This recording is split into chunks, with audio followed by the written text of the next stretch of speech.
Good afternoon. It's the press conference of the Minister of Foreign Affairs of Russian Federation, Mr. Lavrov, with the question, and please, United Nations Correspondent Association, take the floor. Please. Good afternoon, everyone. I'd like to welcome everyone who continues to show interest towards the Russian foreign policy to our work at the United Nations. We wanted to start away with a Q&A session.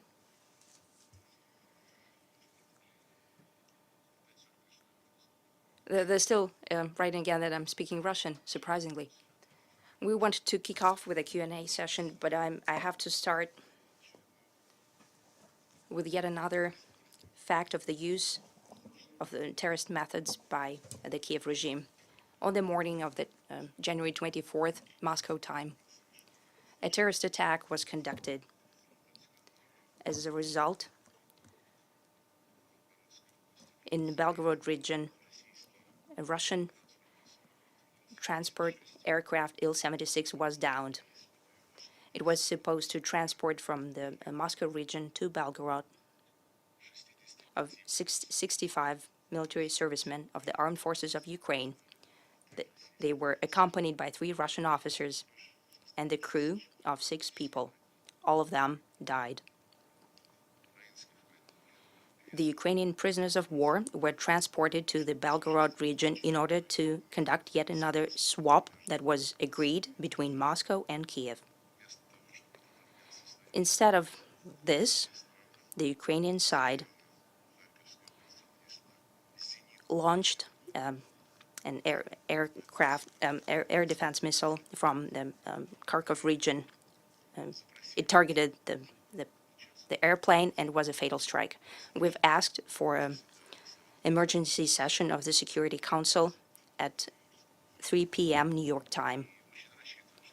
And we really expect that the French chairmanship will do their will execute their mandate bona fide and will schedule this as soon as possible. We do not want to repeat the situation of April 2022, when after the staging of Bucha, where the bodies of people were shown and we still cannot get their names, after that staged action, the British chairmanship that was at the helm of the Security Council in April denied calling such a session for 72 hours. I hope that our French colleague will not follow the same path and will call an emergency session as we have asked today at 3 p.m.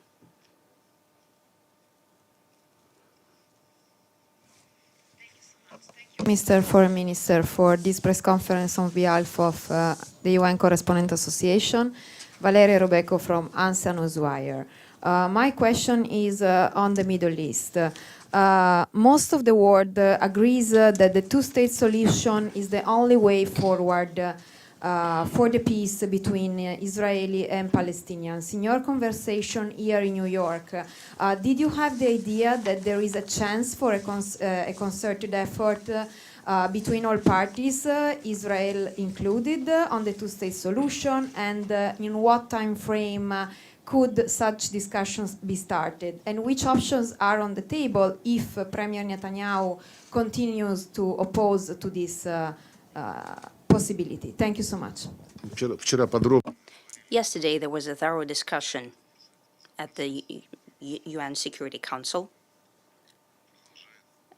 I think there is continued session and more than 70 delegates are to speak there. There is no other way than to deliver on the decision of the Security Council and General Assembly on the creation of the Palestinian state, as well as the principles that were endorsed by everyone back in the day. I mean the borders of 1967 with a capital in East Jerusalem, as well as ensuring the viability of the Palestinian state that could safely and securely coexist peacefully with Israel and the rest of other regional nations.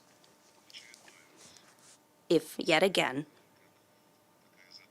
after such a task was first formulated back at the end of the 1940s and for many decades, this task, his obligation to create the Palestinian state, has been dragged out with words and was trying to bury it in half-hearted initiatives. If that situation repeats again, we'll reap the fruit of yet another conflict, yet another explosion of violence. And I think that the majority of the UN members understand that. I've met with many Arab countries. I've just had a big meeting with all the permanent ambassadors, representatives of the Organization for Islamic Cooperation. They're very resolute in their intention that an official decision should be made about the creation of the Palestinian state. And negotiations should start, that should be accompanied by neutral and effective mediators. Unfortunately, the Middle Eastern Quartet exists no longer. The United States have done everything in their power to thwart its efforts, saying that they'll do it single-handedly, the mediation. What it led to, we all know fully well. And naturally be very resolute for the initiative in creating such a mediation mechanism that would prepare, ideally, an international conference on the Palestinian issue. Such initiative should be taken on by the regional countries, first and foremost the League of Arab States representatives. Well, the first step, I've spoken about that yesterday, and today we spoke about it with the Islamic Cooperation Organization representatives. It seems absolutely necessary to make an effort to rebuild the Palestinian unity for all Palestinian factions and all those who are working with them from abroad, for them to get together and to rebuild, to announce the rebuilding of the unity of the Palestinian unity as an important foundation for the future Palestinian states. Without that,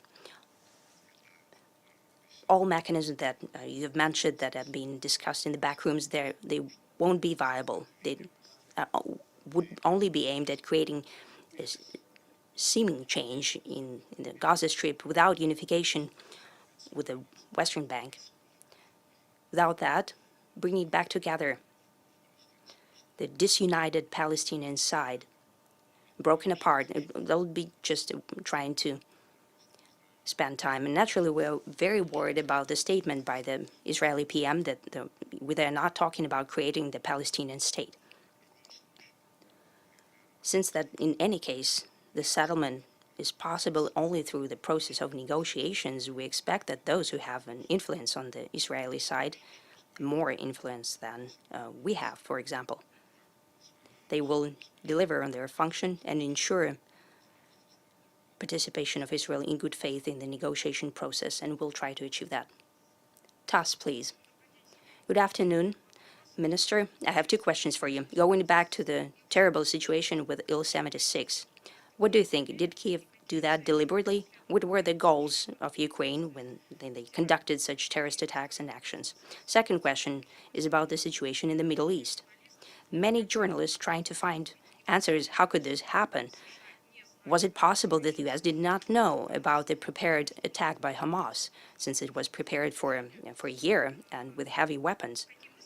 What kind of thoughts do you have about that, and what do you think?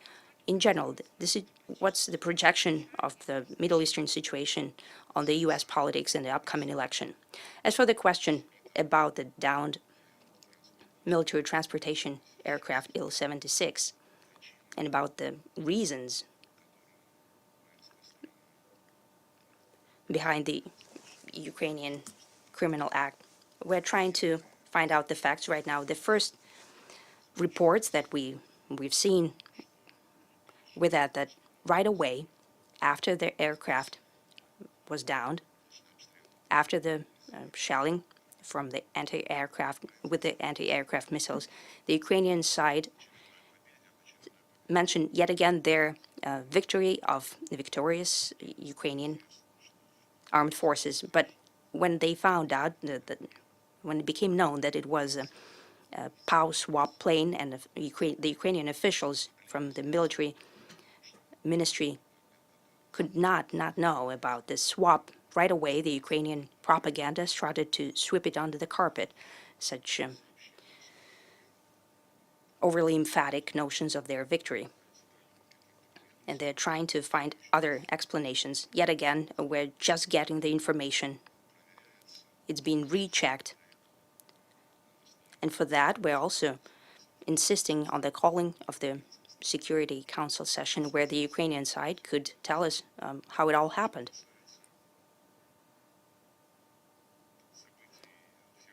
As for the situation in the Gaza Strip and those crisis trends that we've seen, indeed, we spoke a lot about, with all of my counterparts and in Moscow as well, when the greater delegation of the League of Arab States and Organization for Islamic Cooperation traveled there, when we were discussing the way it all exploded. You probably remember 2 weeks before the 7th of October, Jake Sullivan gave an interview and said that the situation in the Middle East has never been so peaceful and calm for the last 20 years.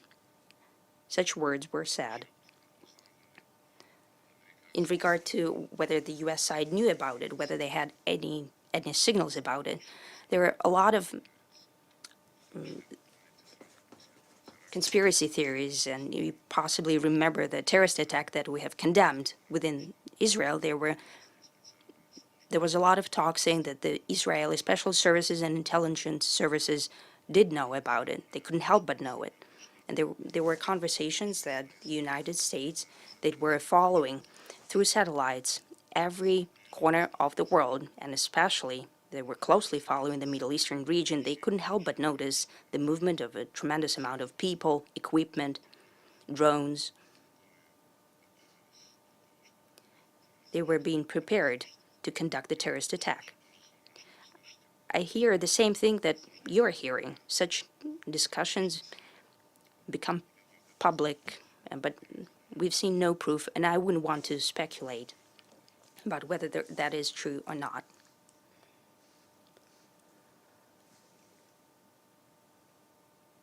Welcome back. Sherwin Briceby, South African Broadcasting. What is Russia's position in regards to South Africa's case at the International Court of Justice, accusing Israel of acts of genocide in this war in Gaza? Well, мы рассчитываем, что Well, we expect that the International Court of Justice will execute its functions. As you know, Ukraine is accusing Russia of violating the Genocide Convention. It has also applied to the International Court of Justice about 40 Western countries in the violation of all precedent are on the side of the Ukraine. This process will be extremely politicized. There is no doubt about it. Well, we know that all judges should be unbiased except for possibly the International Criminal Court. They have their own rules. The International Court of Justice always enjoyed a very high standing, and we hope that it will follow the letter of the international law, including the international humanitarian law. And as you know, we do not interfere in the legal system in this way. I remembered in this regard that quite recently, Secretary Blinken was in the Middle East. He was asked the same question. He said that the Israelis' case against Israel to the International Court of Justice is distracting the attention of the global community from the settlement of the Palestinian-Israeli conflict. If that is indeed so, the attention is being paid, but it's being distracted. We don't see any attention from the United States, except for an attempt to drag out the situation, not to allow to any decisions by the United Nations Security Council on stopping that. But indeed, we see an attempt to use a wording that gives a carte blanche towards a collective punishment of the Palestinians. We'll see what happens. The court has its own obligations, its own statute, and all the obligations are written out there.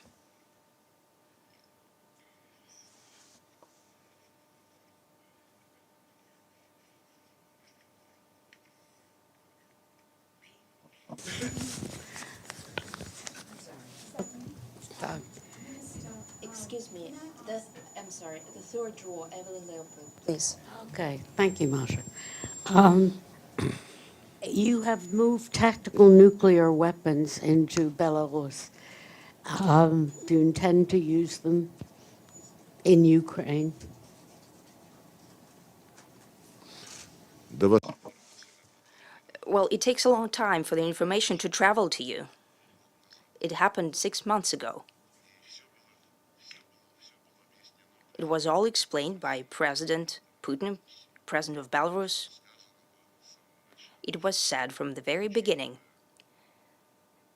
that considering the measures by the United States and their allies, the measures on modernization of the nuclear arsenal, that in the violation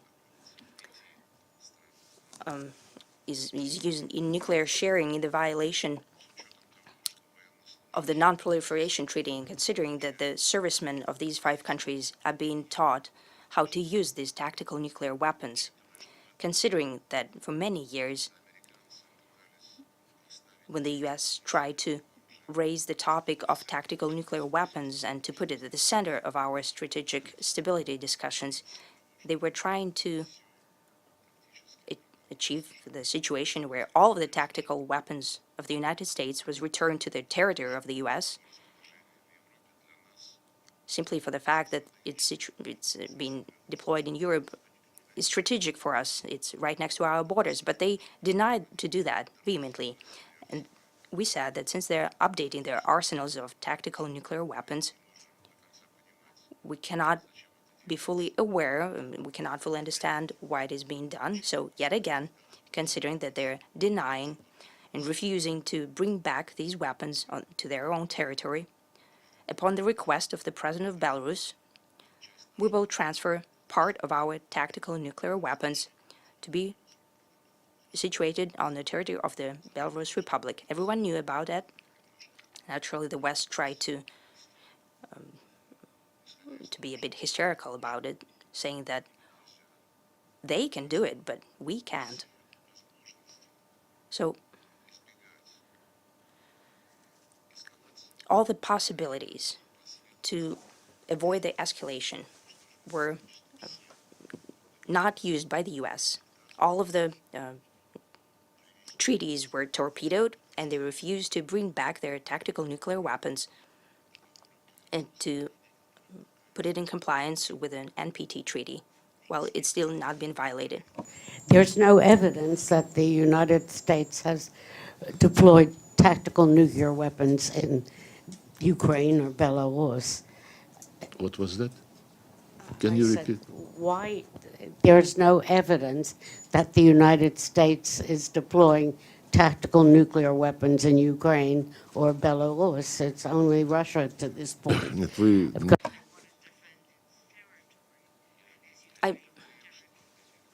I did not say that the United States are situating their weapons in Ukraine. Well, for many years, they're holding their nuclear weapons on the territory of 5 NATO member countries. And the citizens of these countries are being taught how to use these nuclear weapons. That's what I said. That's what I've said. If this logic seems wrong to you, well, I've already mentioned the mentality of our American and Anglo-Saxon and other Western colleagues. They believe that they can do anything. Why does Russia is agreeing with Belarus about something? Well, they're not democratic countries. This is a sad mentality. It will soon stand in the way of the development of humanity.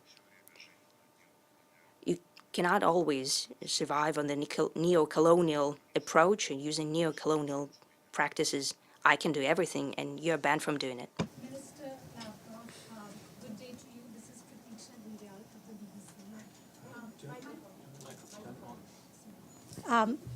Minister, good day to you.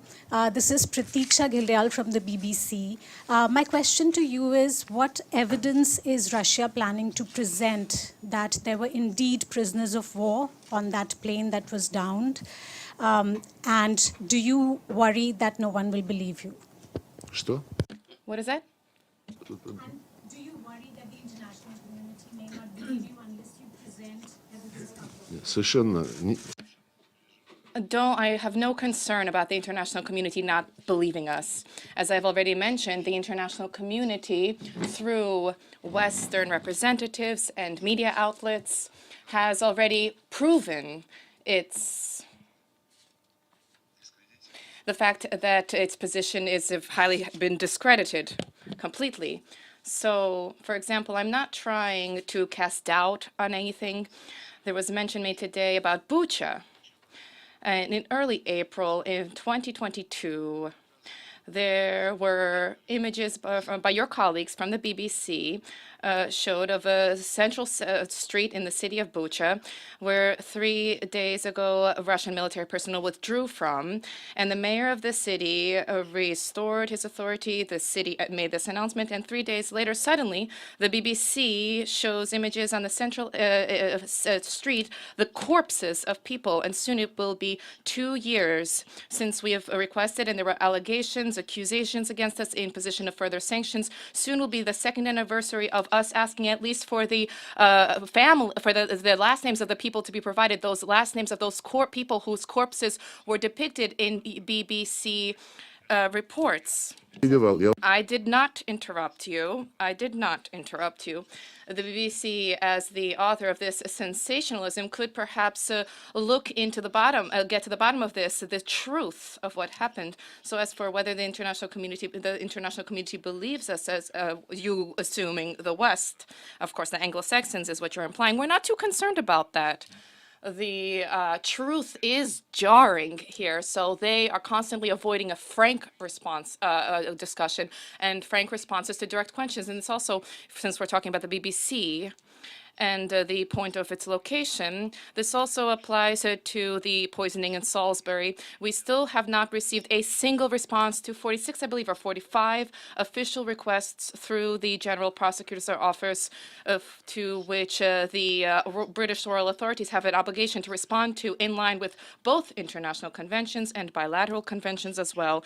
So for that case, could you kindly ask the Ukrainians, your Ukrainian colleagues, you would ask them, they probably already learned something from their representatives from afar. I cannot make any promises about the Ukrainians recognizing what happened, but they are aware that there were military personnel, and that's for certain. Whether or not you believe this, well, with all due respect to the BBC, I am not too concerned about that.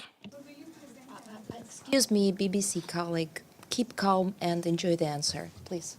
Hi, Minister. This is Xu Dezhi, China Central Television. You mentioned a lot about your U.S. colleagues' words and actions on Middle East.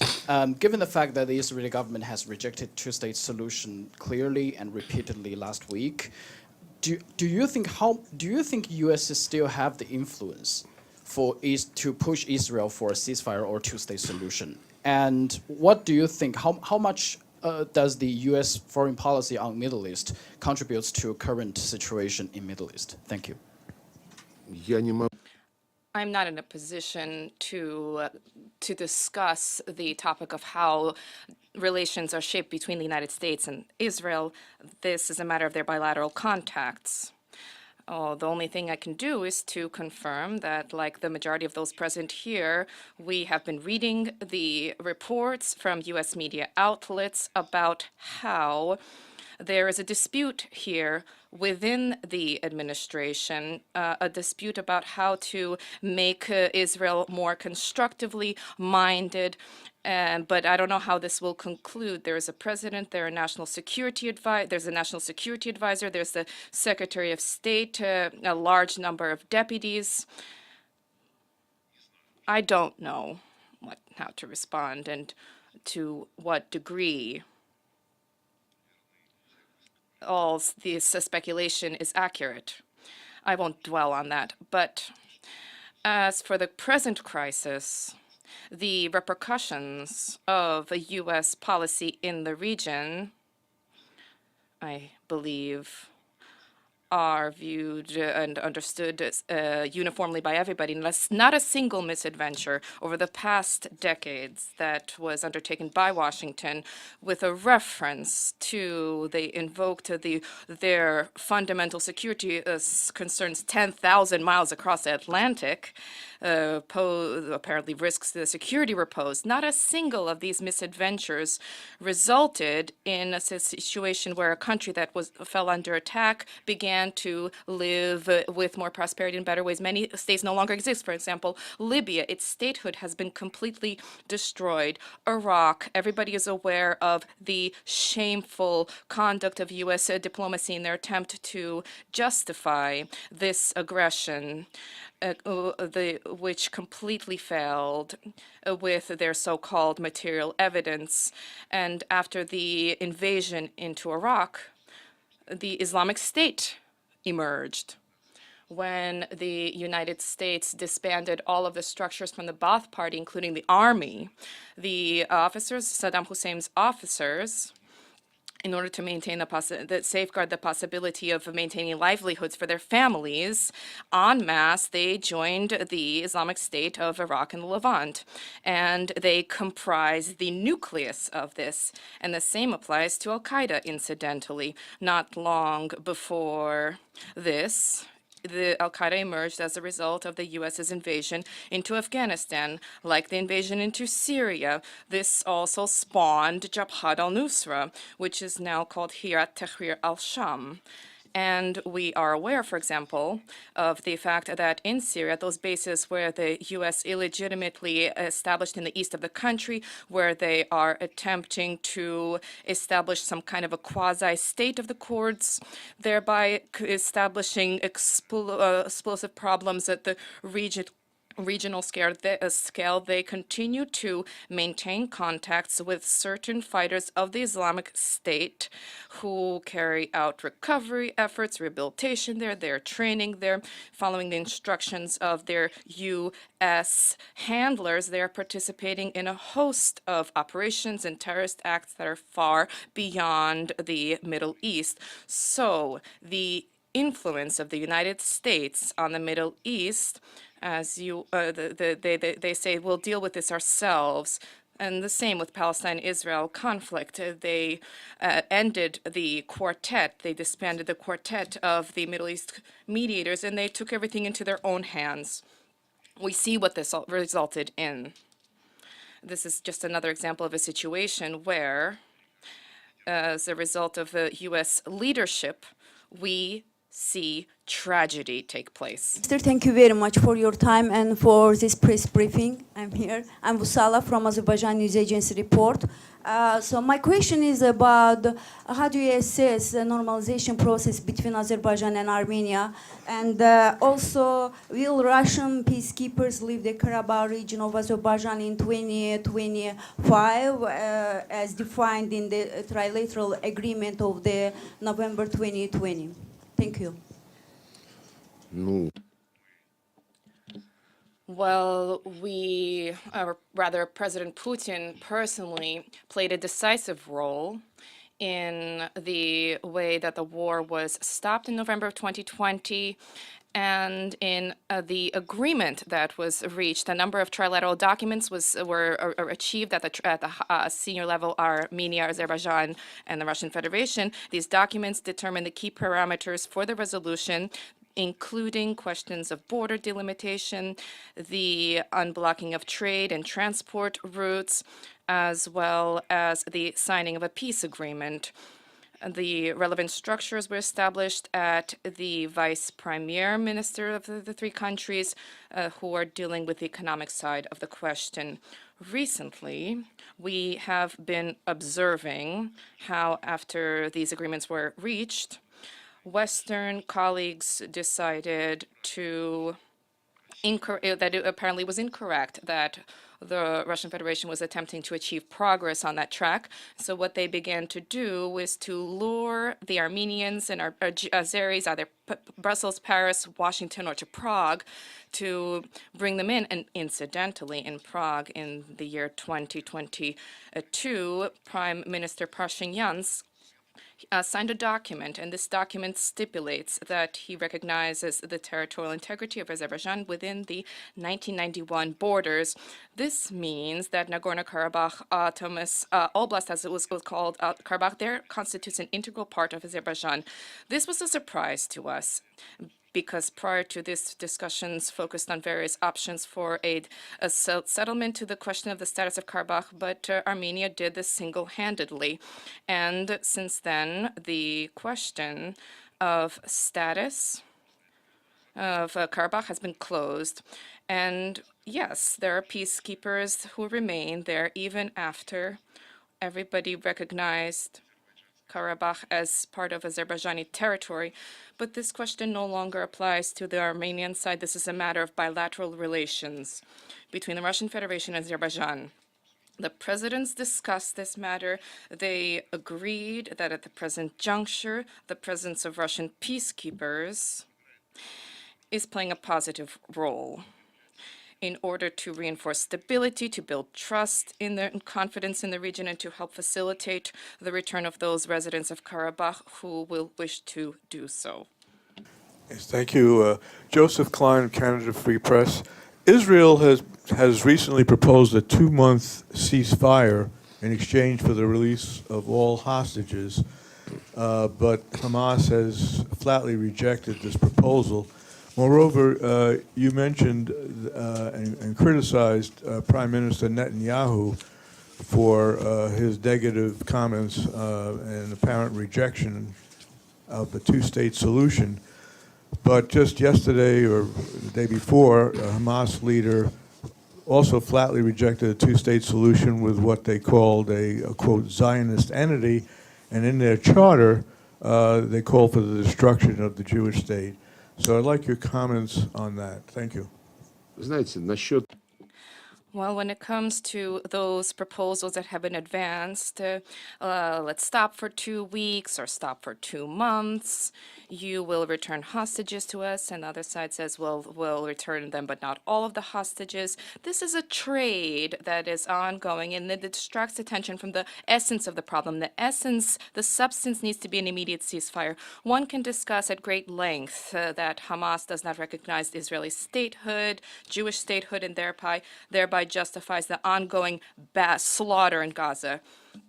If we are to only draw attention to the surface of what is transpiring, to individual manifestations, and if we fail to see what's going on over the horizon, where there needs to be the establishment of the Palestinian state, these kinds of incidents will continue to erupt throughout.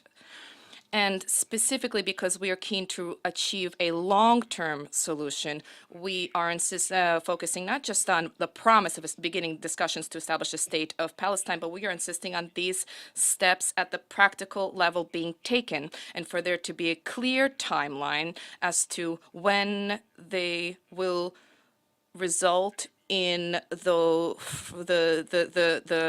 stipulations set out in Security Council and General Assembly resolutions. And the first step in that direction, I mentioned this yesterday, I mentioned this today as well during the meeting with the Muslim countries, the first step needs to be the restoration of Palestinian unity. They themselves need to determine which principles will establish the basis for the restoration of the unity of their people, because absent unity of the Palestinian people, there will be no bedrock foundation for the Palestinian state, and what will be maintained are only pretexts to keep Gaza separately in some kind of special status where somebody will ensure security, where there will be buffer zones, and to keep the West Bank also separately, continuing to keep this as like a colander with illegitimate settlements and thereby casting doubt on the notion itself of an independent Palestinian state. These are the details that need to be paid attention to. And as for Hamas's statements, there are a large number of them. Have you read the statements from the commanders, the Tzahal commanders, IDF commanders, that the Palestinians are animals, that they cannot be viewed as being among civilized people? These are commanders. I believe the chief of staff of the army and a number of ministers made such comments, that every resident of Gaza,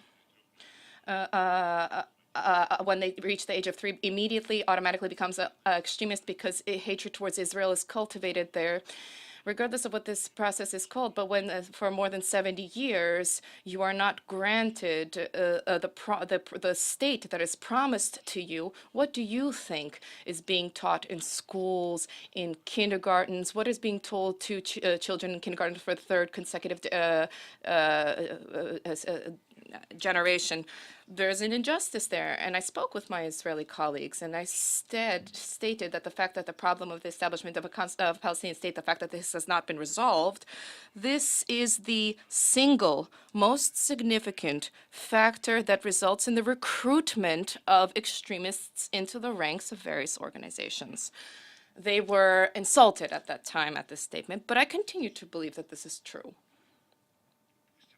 If we let this opportunity slide by, if we let this slip where everybody is observing what is taking place and they're concerned about this, and if we fail to advance a solution that upholds the interests of the Palestinians, they're having a viable state, and at the same time to uphold Israeli security interests, this is a key component of the challenge, then we will miss a very rare historic opportunity.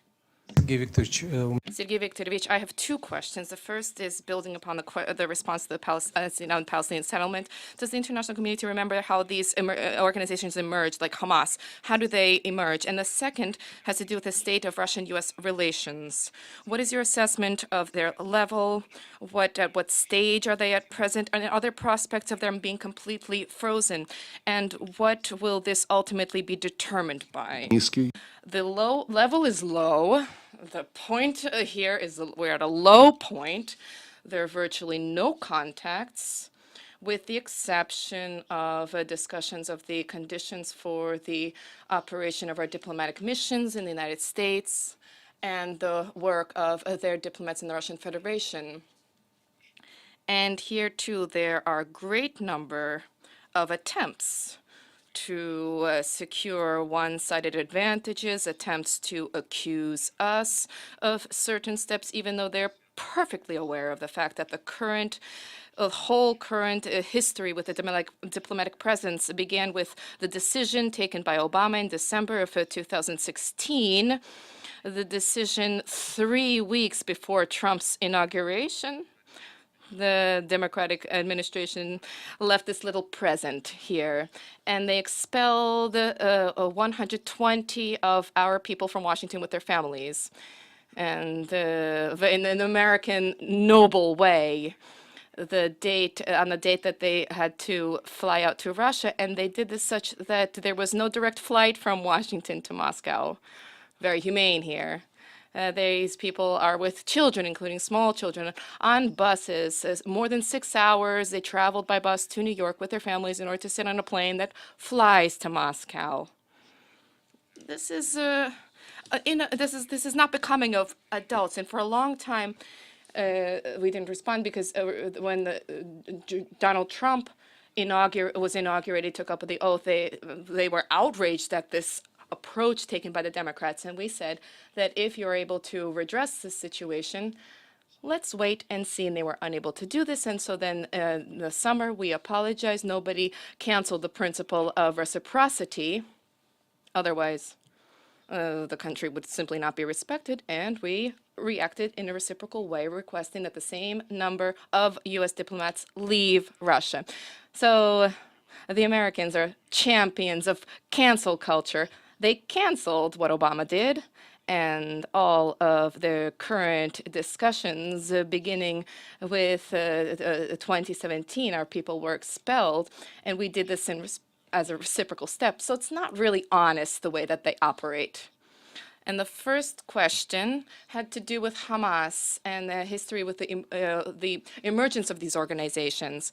We discussed with representatives of the Organization of Islamic Cooperation. They remember well how all of this happened, the way that Hamas was being used in order to resist Fatah in Ramallah and in order to balance out and through Hamas. I won't delve into the details here, but what's interesting is that in 2006, when elections were being prepared in Palestine, I remember I spoke with Condoleezza Rice, and our assessment of the situation was that perhaps it is better to advise the Palestinians to delay the elections for a little bit, because when one considered the sentiment in Gaza and the West Bank, it was evident that there was a sharp uptick in the popularity of those with radical positions, including Hamas specifically. And Condoleezza and Rice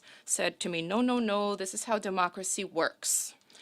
And just recently, Hillary Clinton remembered that period and said we should not have consented to the conduct of elections following which Hamas won. And since we agreed, it was incumbent upon us to do everything possible for those who we needed to win. And that's also on the question of the democratic structure of the world and those countries to which Americans pay attention. Is it possible that there'll be a reset in relations, a thawing of relations? Well, no. There are some very tedious discussions underway, back and forth, myriad proposals about how the diplomatic missions should work, how many what's the security detail of the US ambassador, what it should be. We seem to need fewer security officials for our ambassadors. So it's difficult to believe that these are the topics we're discussing. And one more topic that comes up from time to time is the Americans reminding us that there is a New START agreement and that Russia has frozen its implementation. Let's resume this work. We've told them time and time again that it says in the agreement that it's been agreed and it's underpinned by the principle of indivisible security, equal rights, mutual respect, and everything else, including inspections of nuclear sites. All of that stems from those principles. But the principles have been trampled into the ground by the Americans. And yet, they put it simply, they say, no, that's something entirely different. The fact that we're practically at war with you over Ukraine, the fact that some people have called you enemies. Someone, in fact, actually said Russia is an enemy. Also, the fact that we've pitted practically all of Europe against you, just like back in the day, Napoleon pitted all of Europe, gathered all of Europe under his flag to combat Russia. Hitler did the same, bringing together a lot of powers under the Wehrmacht to combat Russia. And now we have Zelensky espousing Nazi ideology. They're trying to make sure that everyone toes the line in their position vis-a-vis Russia. But I had a press conference roughly 10 days ago, and I had a question put to me about this. Was there a response to the unofficial U.S. request, a request for strategic dialogue on this? And we did respond in January. We expounded on our position. We don't have anything to say at this point in terms of the types of weapons enshrined in the New START agreement. We can discuss that, but there can't be any inspections, especially given the fact when we've had cases where our strategic sites have been shelled by long-range weapons. The Ukrainians did that, weapons which couldn't have reached those sites without US assistance to modernize them. So I'm sort of evading the question, if you will, but that is my answer. Very much. What happened? There's too much COVID and other bad bugs floating around New York. You are among friends. I know. It's always nice to see you in this room. Thank you for giving us this press conference. Mr. Foreign Minister, are you concerned that North Korea will no longer seek reunification with South Korea, and are increasing tensions on the Korean Peninsula a concern for Moscow? And can you confirm that President Putin will visit the DPRK? Ну, странный вопрос. A strange question, because our relationship with the DPRK is proceeding nicely. It's developing quite actively. We see that the DPRK is trying to be independent, not to dance to anybody's tune. And we also see the US bringing together a new military bloc together with Japan and South Korea. They're cobbling together this bloc, and that bloc is building up military activity. It's conducting large-scale exercises, and the objective is clearly stated. They're preparing for war with the DPRK. For years, we promoted the idea of establishing a peace and security zone on the Korean Peninsula. This idea was enshrined as one of the goals of the so-called six-party talks. And then it was ignored. Every time it came up, the Americans came up with some excuse. It's premature to discuss these kinds of arrangements. We need some more time to think. So it never really got off the ground. This group, which would discuss mutually acceptable security guarantees, confidence-building measures, and so on and so forth. Having said that, the rhetoric we're currently hearing from South Korea, this rhetoric all of a sudden became even more hostile towards Pyongyang. In Japan as well, we hear aggressive rhetoric, and they're seriously talking about, in Japan, of setting up, first of all, mission and then infrastructure, NATO infrastructure.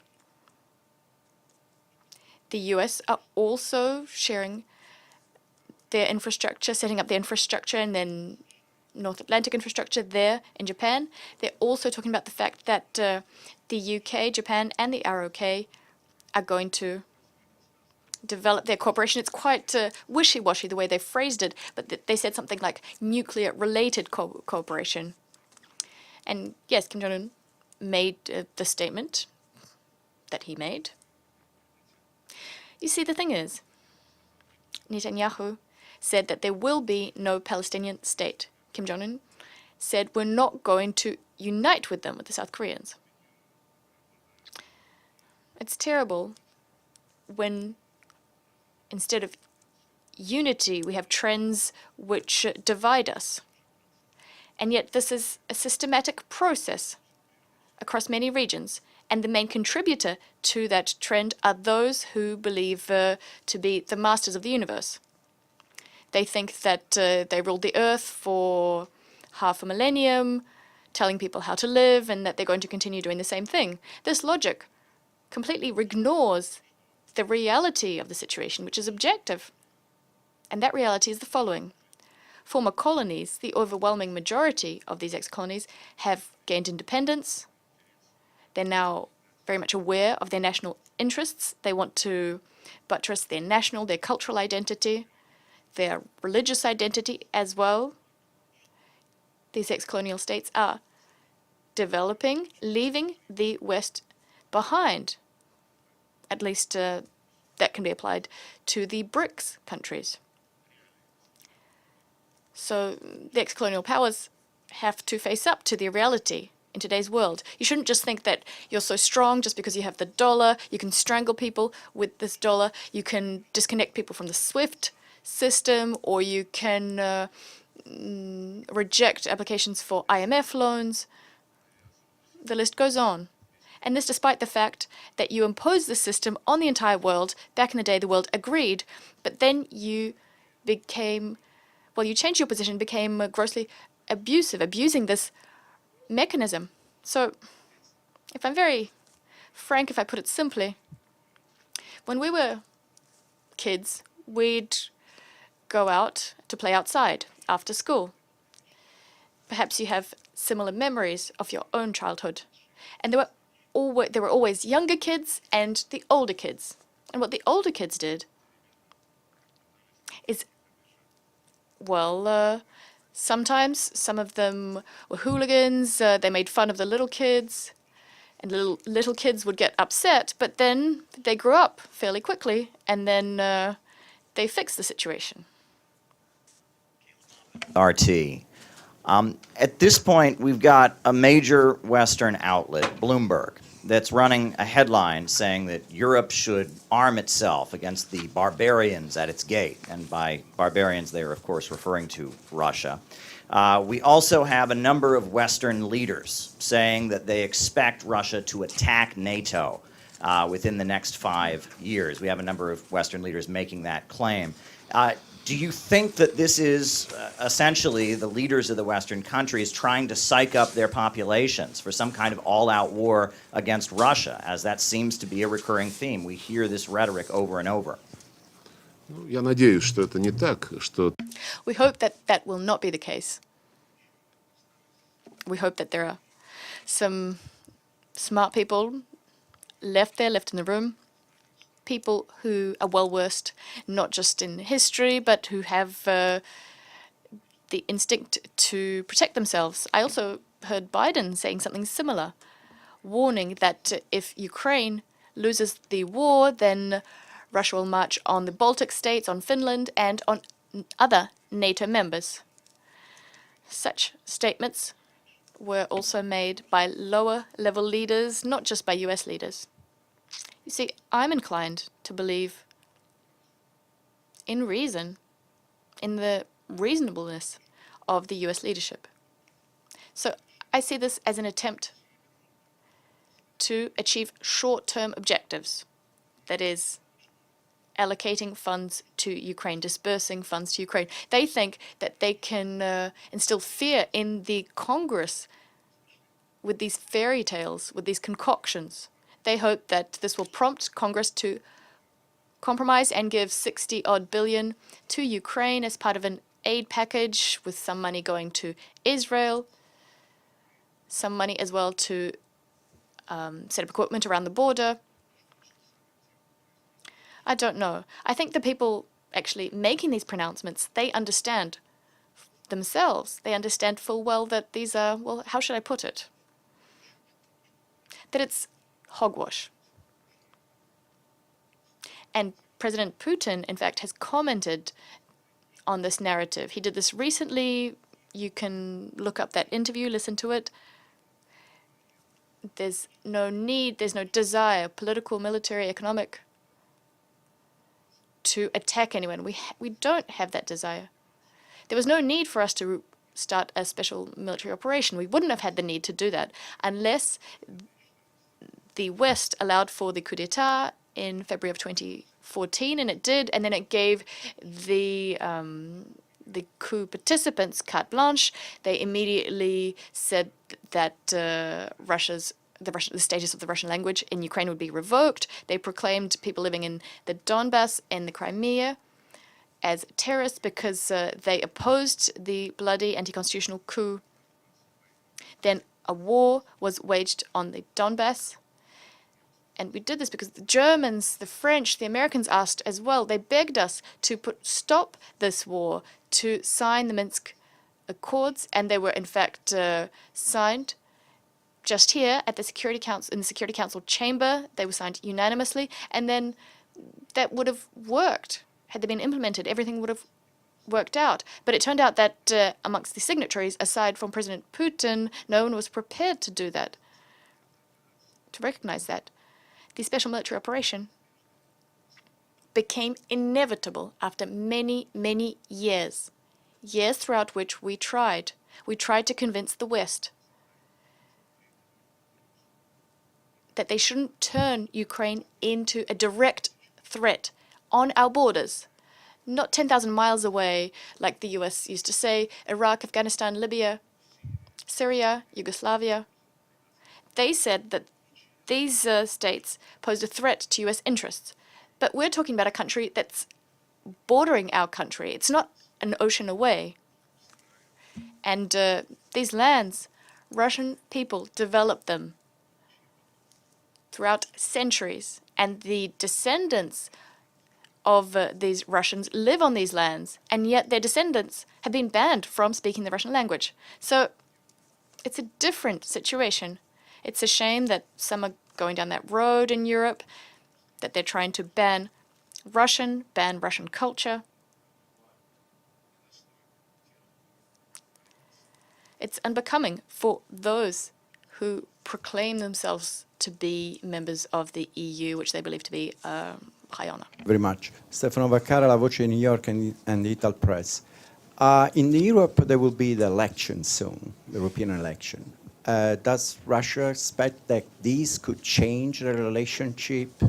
Something could change in favor of Russia? And then also former President Trump, he said that if he will be back in the White House, he will resolve the wars in a matter of days. Now, do you believe him that that he will be able to do that?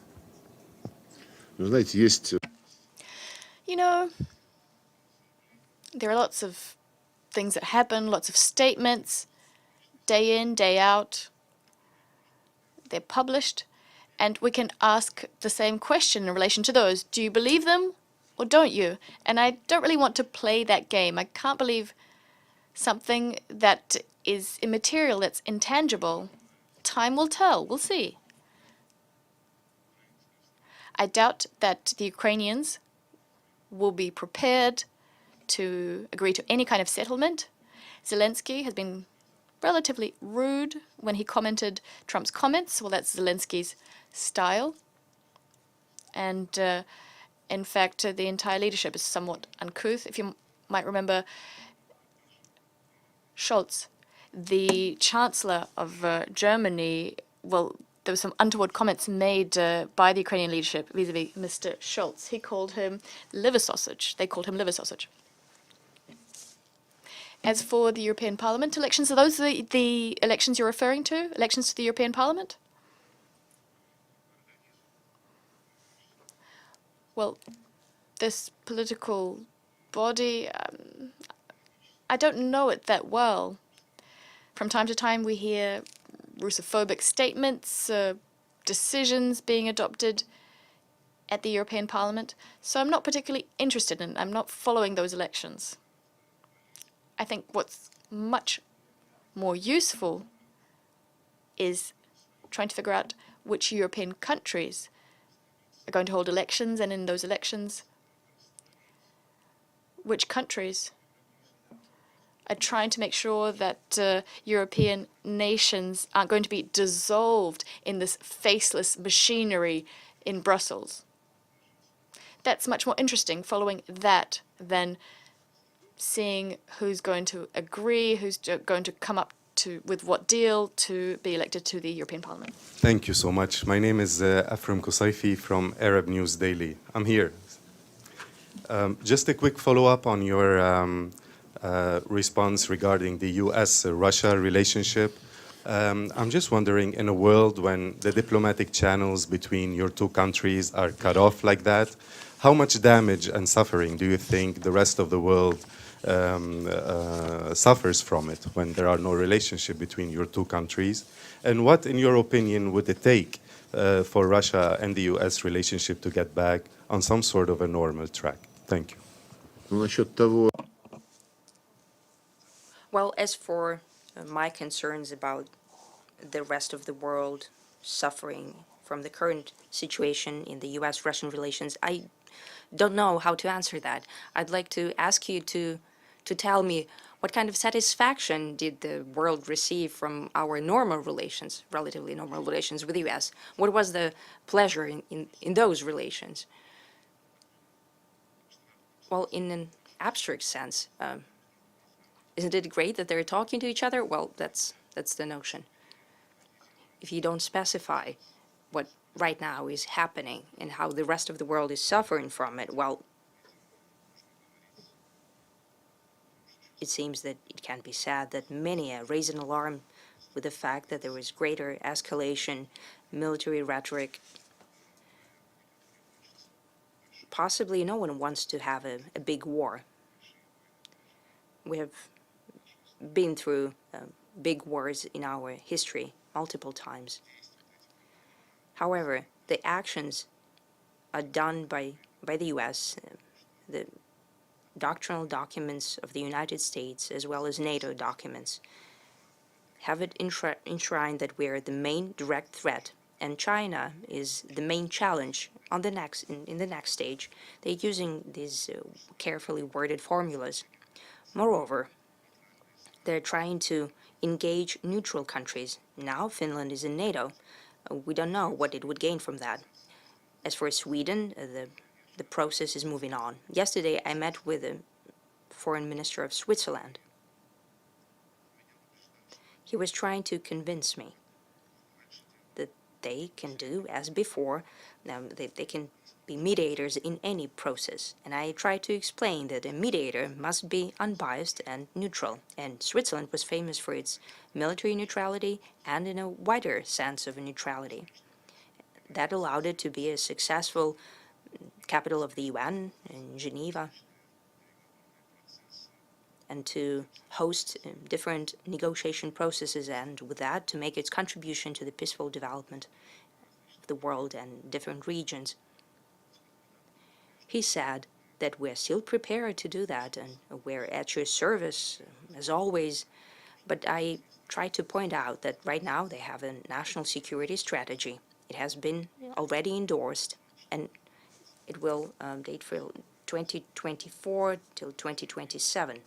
And this national strategy of Switzerland stipulates that Switzerland is prepared and has an interest in building European security, not with Russia, but against Russia. There are such examples as well, something on a smaller scale than Russia-US relations, but such examples I have just given to you, they reflect how systemic the systemic actions of the main guarantor of the Western unity, that everyone is following the anti-Russian and Russophobic positions. And that's regrettable. Thank you very much. My name is Marion Schmickler. I'm with ARD German Television. And I was wondering whether you've had a chance in the last couple of days to meet up with former President Donald Trump or with members of his campaign team.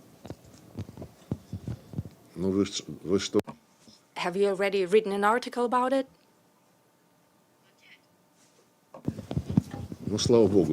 Thank God, because I haven't met with him. Thank you, Maria. Thank you, Mr. Foreign Minister Lavrov. My question is regarding Indo-Russia relationships. Just recently, we heard that there has been an Eastern Maritime Corridor between the two sides, and I wanted to get your opinion on how Russia views the potential impact of the Eastern Maritime Corridor on the country's trade relations with India, and also its broader economic interest in the Pacific region as well. Thank you. I think this is a question that requires a great answer, a big one, a detailed one, but we, as an overwhelming majority on the Eurasian continent, have an interest in new corridors that would ensure, first and foremost, cheaper logistics, faster delivery of goods than it happens right now, or through the Suez Channel or around Africa. And number three, everyone has an interest in creation of logistic and transport chains that would not depend from the West. They will be independent of those who systematically abuse their position in global trade and global transportation routes. There is a north-south corridor that would allow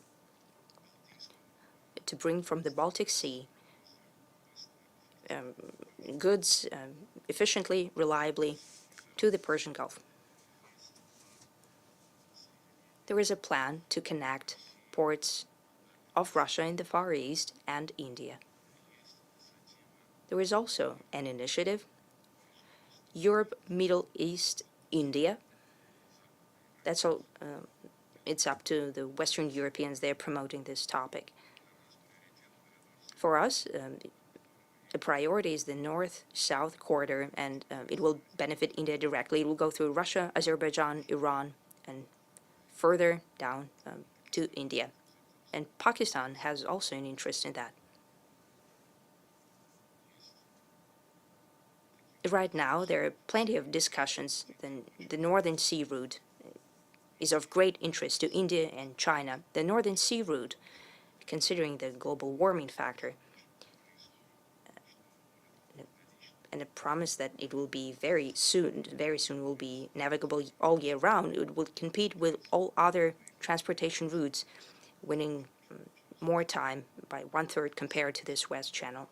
We've discussed that with the Indian colleagues, not through our ministry, but it's up to Ministry of Economics, Finance, heads of government. But it's one of the main future tasks for our regional development. Spasiba.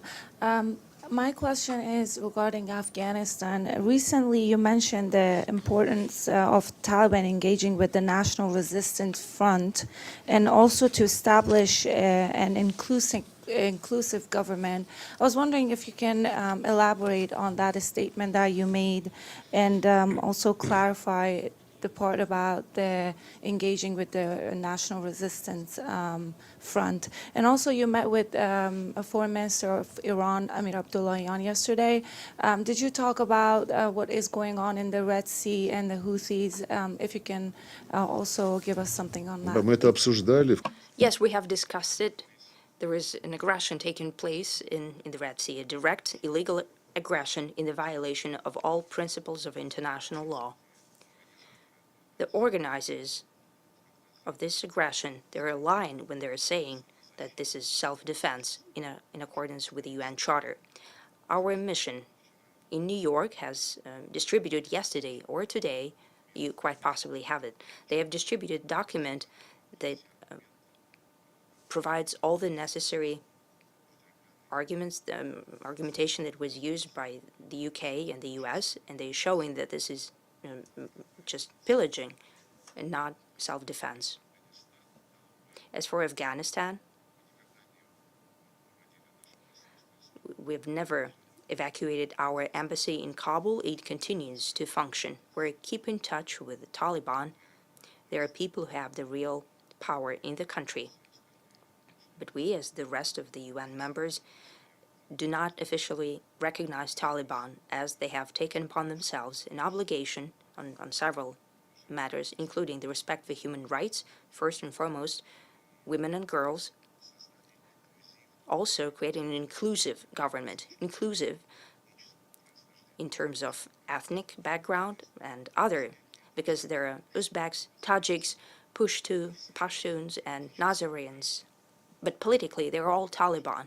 We're not talking about the ethnic composition, but we would like to have ethnic, religious inclusivity as well as political inclusivity. There was former President Hamid Karzai and Chief Administrator Abdullah and other non-religious leaders who would like to stay in their country, and they would like to help bring it back, put it back on track. And as you know, the U.S. don't give up the money of the others, $9 billion that could be used to solve acute humanitarian social matters in Afghanistan, but they pocketed $9 billion of Afghanistan's money, and they don't explain it. As for the National Resistance Front, indeed, it acts in the north of Afghanistan. Their position does not give us hope that we'll be prepared to enter dialogue with Taliban, but it should be strived for. They're all Afghanis, and we're standing for it. However, for that, those who have an influence on the National Resistance Front, the National Salvation Front, they also need to encourage the peaceful approach, but not just take it as a given the continued military actions that happen from time to time. Thank you. My name is Anas Sabbar from Sky News Arabia. Two questions. The first one is, do you think the quartet on the Middle East is dead? And does Russia now playing an active effort to fix what happened recently? That's number one. Number two, there are multiple reports saying that the White House and the State Department and the Pentagon are in discussion to withdraw the U.S. forces from Syria. I don't know if you answered this before, but what is your comment on that? As for the quartet, I have commented on this topic in detail and here in New York as well. For many years,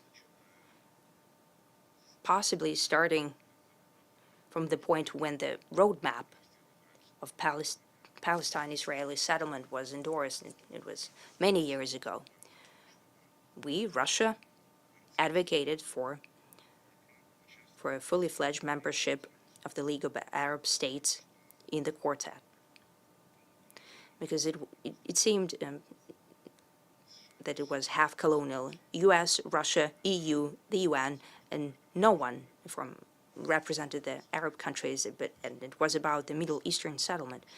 The only thing that was achieved was that the rest of the quartet members agreed to invite from time to time the representatives of the League of Arab States when the main discussion would have already been over, and to simply inform them on what the senior partners have agreed upon, whether they have agreed on something. Right now, when I've mentioned the term that we have an interest in a new, effective mediation mechanism, I have also noted that the leading role should be played by the regional countries. What I've taken from my multiple discussions with these countries, with Jordan, Qatar, Emirates, and other colleagues, that they are prepared to take over such an initiative and to spearhead it. It would not be easy, since the instincts die hard, and the U.S. instinct is to solve all the issue on their own and to tell everyone what they're supposed to do. That, for example, Mahmoud Abbas should appoint someone as a Gaza protector. These instincts are hard to get rid of. We have no discussions with the U.S. on the Middle East. And here, collective efforts in the support of the regional states would be quite in place. They will be well placed. But it was annihilated. And I think that the new mechanism should consist of the core from the regional countries, if they consider it reasonable to engage Russia, China, and other countries from outside. It will be up to them. It will be their decision. And I think that everyone would have to agree then to work in lockstep and without launching some schemes in parallel that would distract attention from that. As for the withdrawal of the troops from Syria, well, that already happened once when Donald Trump, then the president, mentioned that they're leaving Syria. Right away, the leaders of Syrian democratic forces asked us and our military servicemen to help them establish connection with Damascus. In several days, the U.S. reconsidered, and the representatives of the Syrian democratic forces and Kurds stopped asking for our facilitation of contacts with Damascus. They returned right away under the U.S. wing. It's not a matter of them withdrawing or not. They're illegally there, and those political forces among the Syrian Kurds who expect to have the U.S. Umbrella and their protection, they're betting morally wrong. Minister, I'm over here. This is Sharifa from Anadolu. Pentagon has indicated a willingness to work with Turkey to move away from the state of conflict, and it's referring to Turkey invoking the Montreux Convention. And this has widely been understood as a desire to repeal the convention. What are your thoughts on this? And another question is President Putin... One second. Who expressed interest? Pentagon. Pentagon. Oh. Yes. And is there a plan for President Putin to visit Turkey in the near future? Thank you so much. As for the Pentagon statement, as far as I understood it from your words, I haven't read it, but they said that they will try to get Turkey to change the trade regime right now. When right now the military ships are not to enter the Black Sea. If they want to achieve that, then our Turkish colleagues have told us multiple times that as protectors of the Montreux Convention, they will strictly follow its provisions. I understand that the Pentagon, well, Lloyd Austin is back to work, right? That's why they're so active now. Well, I don't think that they will succeed. As for the visit to Turkey, I was asked about the visit to the DPRK. I can say that President Putin has an invitation from these two countries, from their leaders, and from many other foreign partners. The schedule is shaped by the Kremlin and his administration. Thank you very much.